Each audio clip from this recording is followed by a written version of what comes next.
I didn't expect to fall in love again. Not after the way my marriage ended, with silence, lawyers, and the sound of a front door that never opened again. I had spent 32 years beside a man who saw me as furniture, useful, reliable, but invisible. And when he finally left, he took everything. The house, the car, my sense of being wanted. For a long time, I didn't speak much. I went through the motions, cooked for one, slept on one side of the bed, answered no one's calls. People said I was strong, but I wasn't strong, I was numb. Then came Walter, kind smile, gentle voice, the kind of man who looked you in the eyes when you spoke. He didn't talk over me, he didn't dismiss my opinions. He remembered how I took my tea. It felt like someone had turned the lights back on, and I, foolishly, thought maybe, just maybe, this time would be different. So when he said, "It's safer if we put the car in my name, just in case something happens," I didn't even hesitate.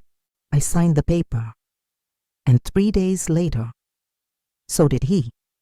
His signature was on the back of my car, being sold to someone else. But I didn't cry. I didn't scream, because he didn't know something very important, that I had already been betrayed once, and this time I had learned how to keep my silence sharp. He thought he had the upper hand, but that man never saw me coming. The day the divorce was finalized, it didn't feel like freedom.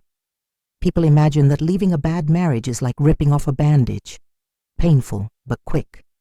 For me, it felt more like stepping out into a storm without knowing if I still had skin to protect me. I stood outside the courthouse with a manila folder full of documents I didn't want to read. I didn't even know where to go next. The house was in his name. The joint account had already been drained. I had moved into a small apartment 2 weeks prior, just in time for the lawyer's final call. That morning, I had dressed carefully, gray slacks, blouse ironed, lipstick subtle. Not for him, for me. I wanted to look like someone who wasn't falling apart. But the truth? I felt like a woman who had poured her best years into a well that never gave water. I had missed birthdays, mine and his, for business dinners I cooked and he never thanked me for. I had buried my dreams so he could chase promotions. And now, there was no applause, no farewell. Just an envelope and the echo of my heels on the courthouse floor. I went home that day, dropped the papers on the kitchen counter, and sat in silence for what must have been hours. No one called, no one knocked. It was the first time I realized how empty life can feel when you've spent it living for someone else. But that evening, while washing a single plate from dinner, I made a quiet promise to myself. I may be alone, but I won't be anyone's fool again. I believed that when I said it. I really did. It started with a chair pulled out for me. I was at a cafe 2 blocks from my apartment. One of those places where the tables are a little too close together, and the coffee always tastes slightly burnt. I went there often, mostly to be surrounded by other people's lives. It made the silence at home feel less loud. That afternoon, all the tables were taken except one, with a man sitting alone reading a newspaper. When he saw me hesitate, he smiled and said, "Please, take a seat. I don't bite." I almost said no. I was still too bruised, too guarded, too used to shrinking. But something about his voice was soft in the way few things had been for me lately. So I sat. His name was Walter, retired architect, widowed. He had eyes that listened, if that makes sense. Blue and kind, like they held space for stories. We didn't talk much at first. He mentioned the weather. I nodded. He made a joke about the noise from the traffic. I smiled politely, but before I left, he said something that lingered in my mind all night. "You carry yourself like someone who's been through hell and made it out." No one had ever seen me like that before, not even me. I returned to the cafe 2 days later, and he was there, same table, same smile. This time, He had already ordered me tea. "Chamomile? No sugar, just a slice of lemon," he said without asking. I blinked, surprised. "You remembered." He nodded. "Some things are worth paying attention to."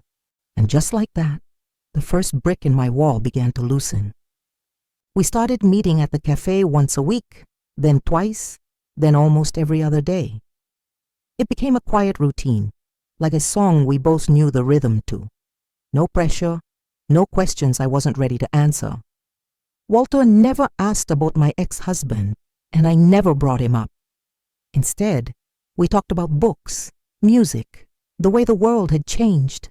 He had this gentle way of making everything seem simple, like life didn't have to be sharp around the edges. One afternoon, we walked through the park nearby, leaves crunching under our feet. He offered his arm as I stepped over a puddle, and I laughed. "I'm not that fragile," I said. "No," he replied. "You're just worth handling with care." It sounds like nothing, I know.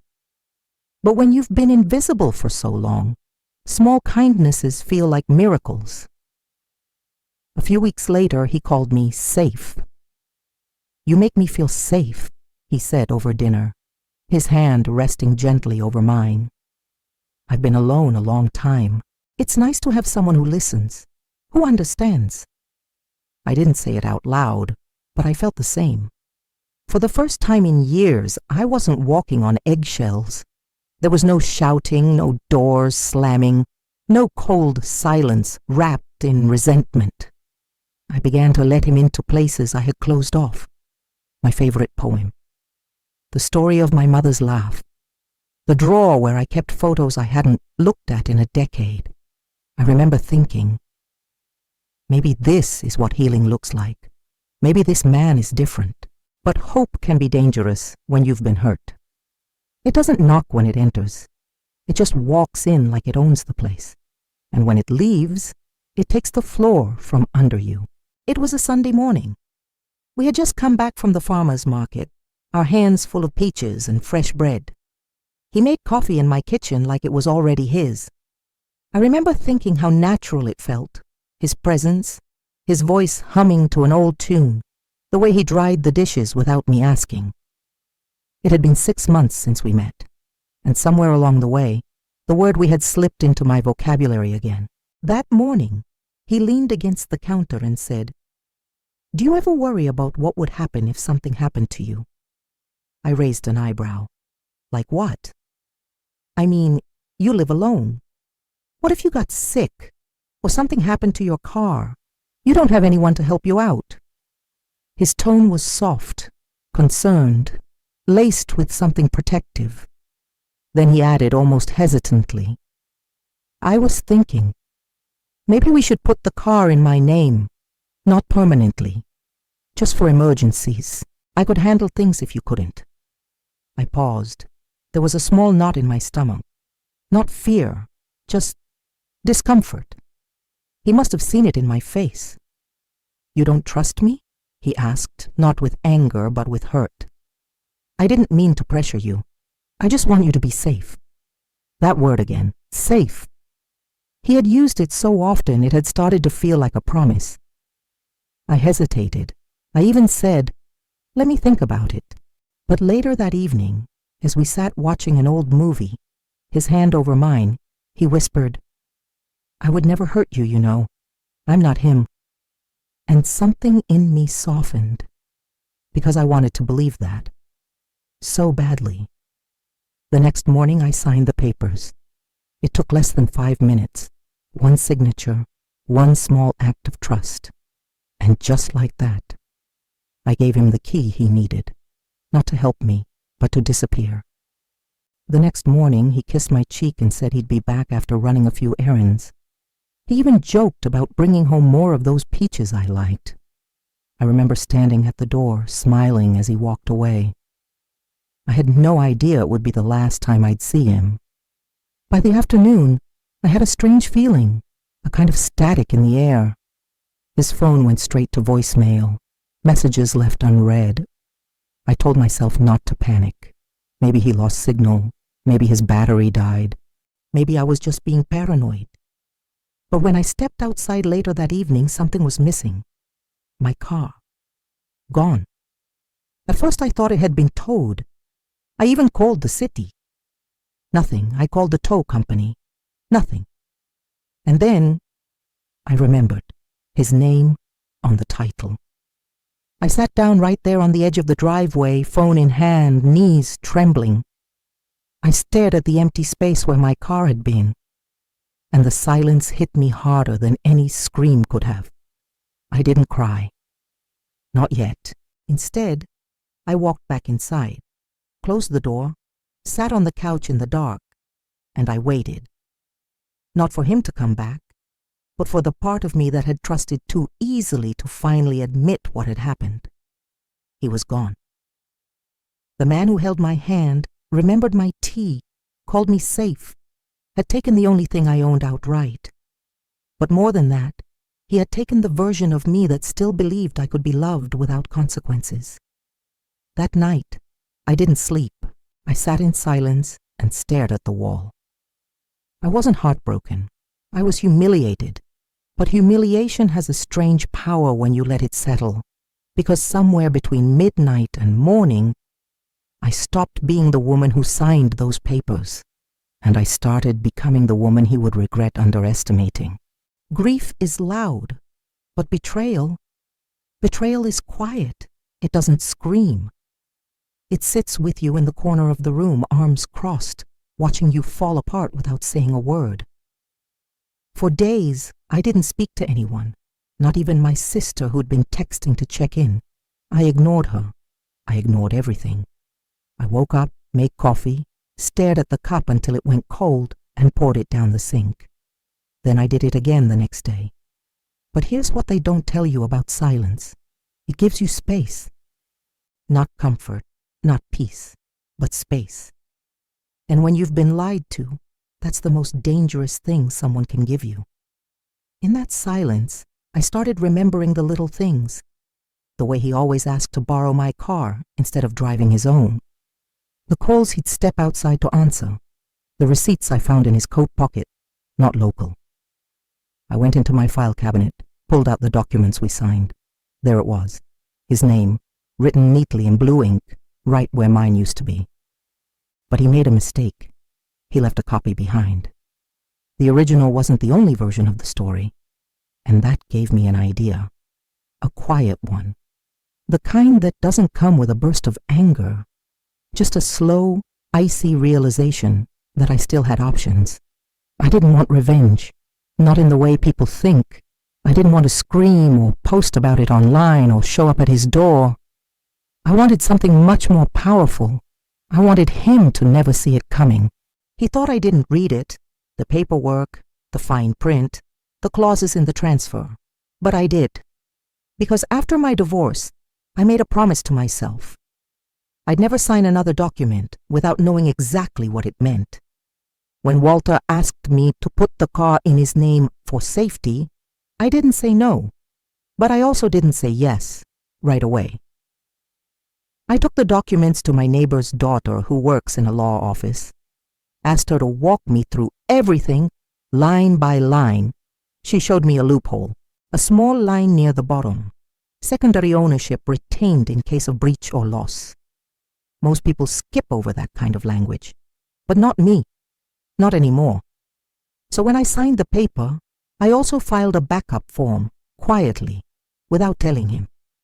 It named me as a conditional co-owner, with rights to reclaim title in the event of fraud or unauthorized sale. He didn't know. He never thought to ask. He assumed I was just another lonely woman grateful for attention, grateful enough to be blind. But he underestimated how much pain can sharpen a person's instincts. I went back to the lawyer's office, where the title was processed, explained everything, showed the copy, brought the file. They didn't argue. Fraud is a strong word when used properly, and I used it very carefully. The process wasn't quick, but I didn't need it to be. I just needed it to be quiet. Every email, every form, every notarized signature. I handled it in silence, and while he was out there driving around in my car, thinking he had won. I was setting up the very thing that would unravel him. He thought I was weak, but I wasn't broken. I was just waiting for the right moment to strike and make it look like justice happened all by itself. The letter arrived at his new address on a Tuesday. I had to pull a few strings to find it. A friend of a friend in DMV services who owed me a favor. I didn't even want to know where he was now. All I needed was the destination for the final piece of the plan. The envelope was simple. White, no return address. Inside, a certified notice from the Department of Motor Vehicles informing him that ownership of the vehicle had been legally contested and temporarily frozen pending investigation. Translation: the car wasn't his anymore. The same morning I walked into a notary office with a folder of signed statements, screenshots of our messages, and copies of both the original and modified titles. The clerk, a young woman in her 20s, looked at me, then looked at the file. "You were smart," she said. I smiled, but not with pride, just with peace. Behind me, the door opened. I didn't turn around, but I felt it, that tension in the air like a storm about to break. It was him. I could hear his voice, low and annoyed, speaking to the front desk. I could hear the surprise when they asked him to wait. I never looked back. I just handed in the last form, signed my name carefully, and thanked the clerk. I walked past him on the way out. Our eyes met for a second, just one. He opened his mouth, but I didn't stop. Not because I was afraid, but because there was nothing left to say. What he had stolen I had already taken back. What he thought he controlled I had never really given. And the best part? He still didn't know how I did it. It's strange how someone can enter your life with a whisper and leave with a bang. But in my case, it was the opposite. Walter left without a sound, and I responded without raising my voice. Weeks passed. I never heard from him again. No calls, no messages, no apologies. I imagine he's still trying to figure it out, how everything slipped from his fingers without warning, how the woman who made him tea and listened to his stories was also the woman who dismantled his little scheme piece by piece. He thought I would crumble, that I'd beg, that I'd fall apart the way I once did in another life, with another man. But that version of me no longer exists. I didn't win by shouting. I didn't win by fighting. I won by staying calm, by letting the silence do the work, by turning every bruise into a map, one that led me straight to freedom. My car is back in my name. My mind is clear. And the next time someone asks if I live alone, I'll still say yes, but with pride, not pity. Because now, I don't confuse being alone with being weak. Now I know what strength really sounds like. It sounds like a woman closing her front door, locking it behind her and smiling to herself in the quiet, knowing that no one will take anything from her ever again.